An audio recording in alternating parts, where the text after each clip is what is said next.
बच्चा खोर पाकिस्तान। नमस्कार, रात 8 बजे में आपका स्वागत है। मैं हूं रुमाना इसार खान। भारत पाकिस्तान सीमा पर लगातार हिंसक दौर से गुजर रही है। इसी महीने 7 सैनिक शहीद हो चुके हैं। जब हम आपको यह खबर दे रहे हैं तब भी नौगांव सेक्टर की आत्मा पोस्ट पर भारी गोलीबारी जारी है। बांदीपुरा पुलवामा में पाकिस्तान से आए आतंकवादियों को सेना ने घेर रखा है। लेकिन आज हम आपको अभी पाकिस्तान के बच्चा खोर चरित्र के बारे में बताएंगे। दरअसल पिछले कुछ दिनों से पाकिस्तान भारत की सीमा पर बने स्कूलों को निशाना बना रहा है। यह रणनीति आखिर है क्या? पाकिस्तान ऐसा क्यों कर रहा है? समझिए हमारी इस रिपोर्ट में।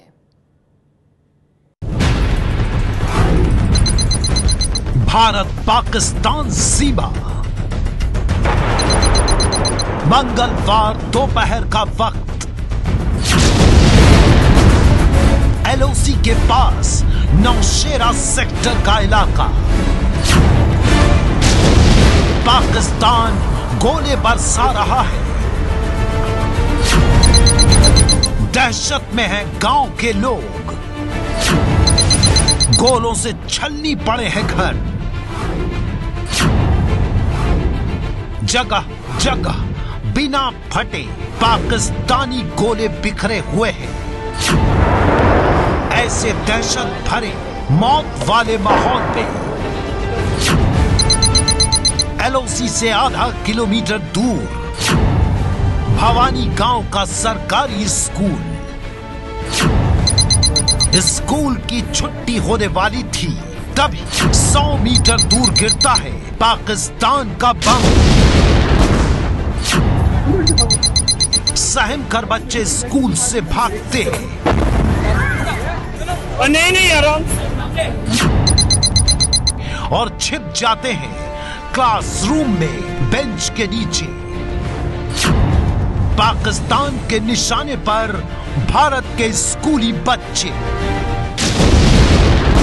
करीब 1:30 बजे के करीब यहाँ फायरिंग होने लगी। सभी टीचर और स्टूडेंट यहीं पे हैं। वो एक कमरे में इकट्ठे हो गए और सभी बच्चे भी डरे हुए हैं। बेंच के नीचे छिपकर बैठे इस मासूम को देखिए। चेहरे पर दहशत साफ दिखाई दे रही है। कब तक ऐसे ही बैठा रहेगा ये मासूम? आसपास बहुत सारे और भी बच्चे हैं।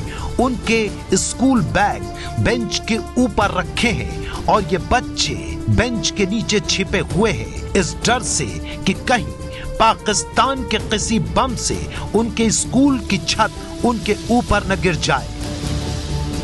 यहां अभी सन्नाटा पसरा है तो वहीं क्लासरूम के बाहर सीमा पर रह रहकर गोले गरज रहे हैं। रह रहकर हो रही बमबाजी से स्कूल में फंसे बच्चों का डर और बढ़ जाता है। कलेजा कांपने लगता है। मौत की आवाज में गूंजते जानलेवा पाकिस्तानी गोलों के बीच स्कूल की दूसरी क्लासरूम का हाल दिखाते हैं। उससे पहले स्कूल के पास बने इस घर को देखिए। दीवार छलनी हुई पड़ी है, छत टूट चुकी है।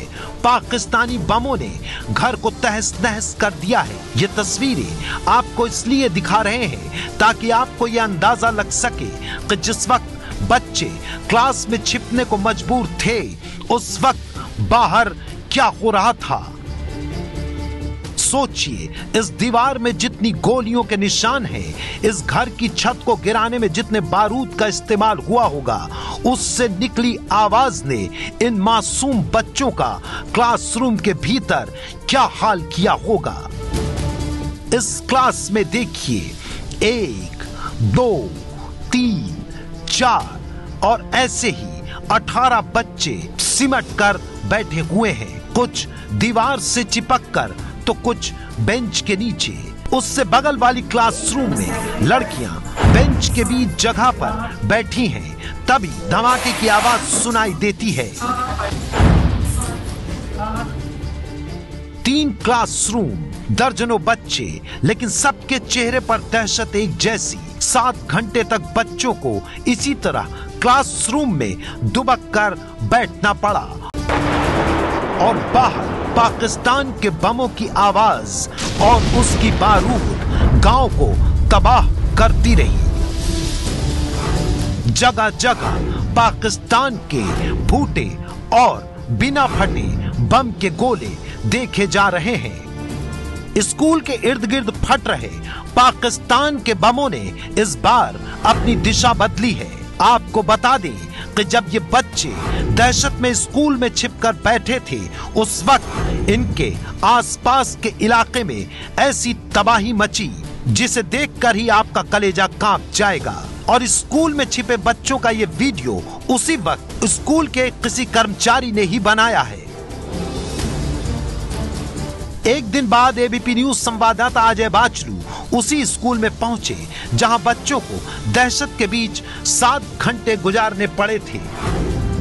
एबीपी न्यूज आ पहुंचा है नौशेरा के बवानी के उसी गवर्नमेंट हायर सेकेंडरी स्कूल में जहां करीब 11 घंटे तक कल बच्चे, करीब 150 बच्चे इसी तरह इन टेबल्स के नीचे छिपते रहे और अपनी जान बचाते रहे। दरअसल भवानी इलाके में कल काफ़ी दिनों के बाद स्कूल खुले थे और इन स्कूलों में बच्चे जब पढ़ने आए तो अचानक पाकिस्तान ने फायरिंग शुरू कर दी। ये फायरिंग करीब 1 से 1:30 बजे के बीच शुरू हुई और स्कूल बंद होने से पहले ही लगातार पाकिस्तान ने इस स्कूल जिसमें हम खड़े थे इसके आसपास दर्जनों मोर्टार शेल गिराए। एक ड्रिल होती है और इस स्कूल में करीब 150 बच्चे इसी तरह इन छोटे छोटे डेस्क के नीचे छिपते रहे और लगातार यहाँ पर पाकिस्तान की तरफ से फायरिंग होती रही। सर कल तकरीबन 1:30 पौने 2 के बीच जब स्कूल ऑफ होने का टाइम था, अचानक पाकिस्तान की तरफ से बारीक गोलाबारी शुरू कर दी गई, जिसके बाद यहाँ का स्कूल स्टाफ तुरंत हरकत में आया और उन्होंने बच्चों को यहाँ पे रूम में सेफ जगह पर पहुँचाया।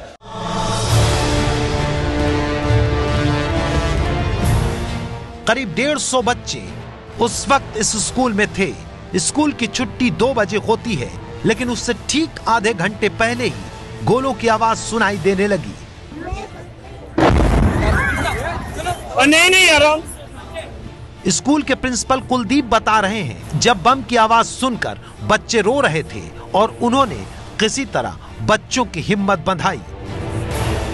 कल का जो मेरा था वो जिंदगी का समझो कि फर्स्ट टाइम ऐसा हुआ है, क्योंकि बच्चे भी अंदर थे और मैं भी। 2 बच्चे ऐसे थे मेरे जिन्होंने रोना शुरू कर दिया। मैंने उनको अपने पास बिठाया, मैंने कहा बच्चों आप घबराना नहीं है, अगर रात को भी रहे तो मैं आपको अपने घर लेके चलूंगा या इधर ही आपके साथ इधर स्टे करूंगा। 150 बच्चों के साथ सिर्फ 5 टीचर स्कूल में थे। सुदेश बताते हैं कि कल टीचर अपने बच्चों को बचाने के लिए फौजी की भूमिका में थे। आप क्लासरूम के भीतर की तस्वीरों को देखकर यह अंदाजा भी लगा सकते हैं कि बच्चे ठीक उसी तरह से व्यवहार कर रहे थे जिसकी ट्रेनिंग भूकंप या हवाई हमले के दौरान बचने के लिए स्कूलों या नागरिकों को दी जाती है। कल की परिस्थिति बहुत डरावनी थी और उसमें तो एक फौजी की तरह हर टीचर ने रोल अदा किया। जो हमारे बच्चे थे, बच्चे पैनिक करना शुरू कर दिया, उन्होंने रोना शुरू कर दिया और कम दिल वाले बच्चे थे जो बेहोश होने शुरू हो गए। तो उस समय थोड़ा सा वो पल बहुत डरावना था। बच्चे डरे हुए थे और प्रिंसिपल प्रशासन के संपर्क में थे। जैसे ही सुरक्षा बलों को बच्चों के फंसे होने की खबर मिली, सेना हरकत में आई और पाकिस्तान के बरसते गोलों के बीच जवानों ने बच्चों को स्कूल से निकालने का काम बख्तरबंद गाड़ियों में शुरू किया। ये तस्वीरें कल शाम की हैं, जब बख्तरबंद गाड़ियों में बच्चों को बिठाया जा रहा है। ऊपर वाले का शुक्र है कि सारे के सारे बच्चे सेफली इवैक्यूएट हो गए हैं। ये जरूर है कि स्कूल का काफी नुकसान हो गया है शेलिंग के। पाकिस्तान आर्मी ने स्कूलों को टारगेट किया, ये बड़ी ही अफसोसजनक बात है। इस गांव में बमबारी की क्या हालत थी, ये घर बता रहा है। विजय के घर पर इतने बम गिरे कि वो अब वापस लौटने की हिम्मत नहीं जुटा पा रहे हैं। भाई तिलकराज बताते हैं कि 400 से ज्यादा बम गिरे। भवानी गांव में ये विजय कुमार का घर हुआ करता था।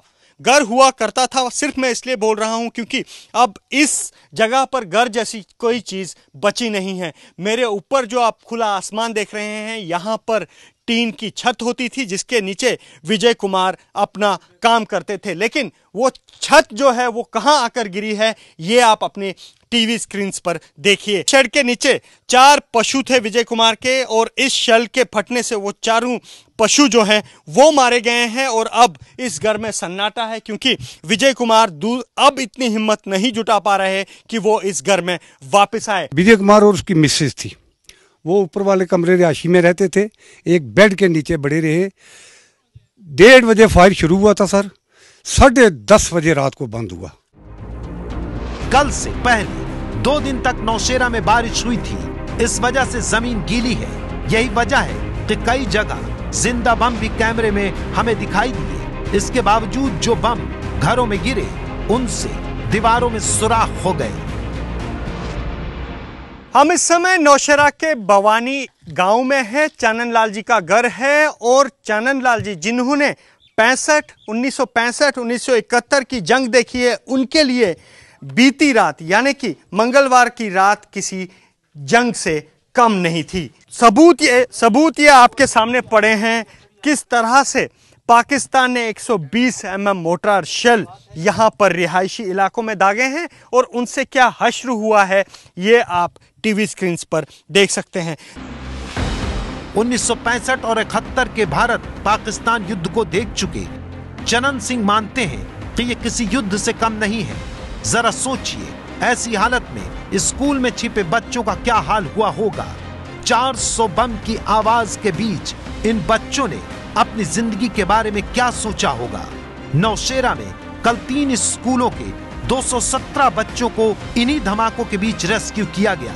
भारत की तरफ से भी पाकिस्तानी हमले का मुंह तोड़ जवाब दिया गया, लेकिन स्कूलों में इतने बच्चों के एक साथ फंसे होने की ये पहली घटना है।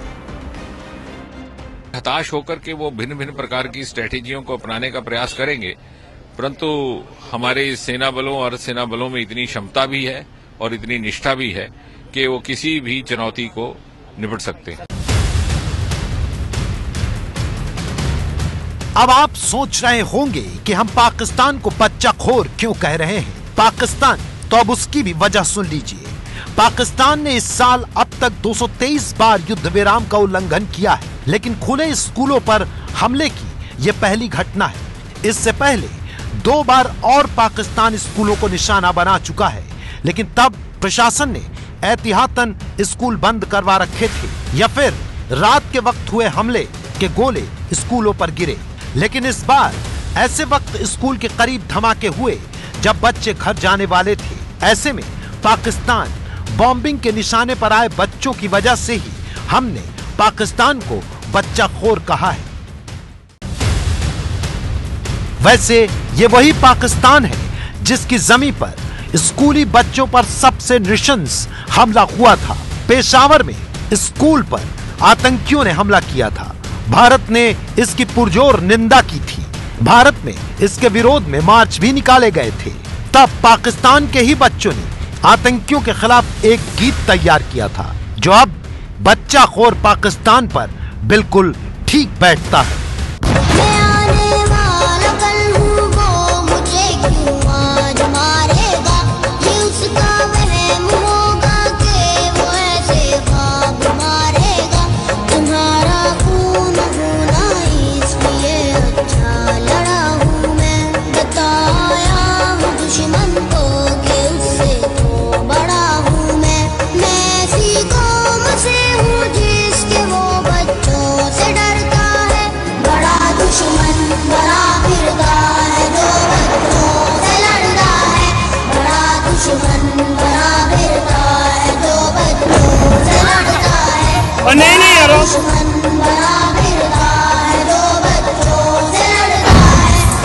जम्मू के नौशेरा से कैमरामैन पवन चौधरी के साथ अजय बाचलू की रिपोर्ट।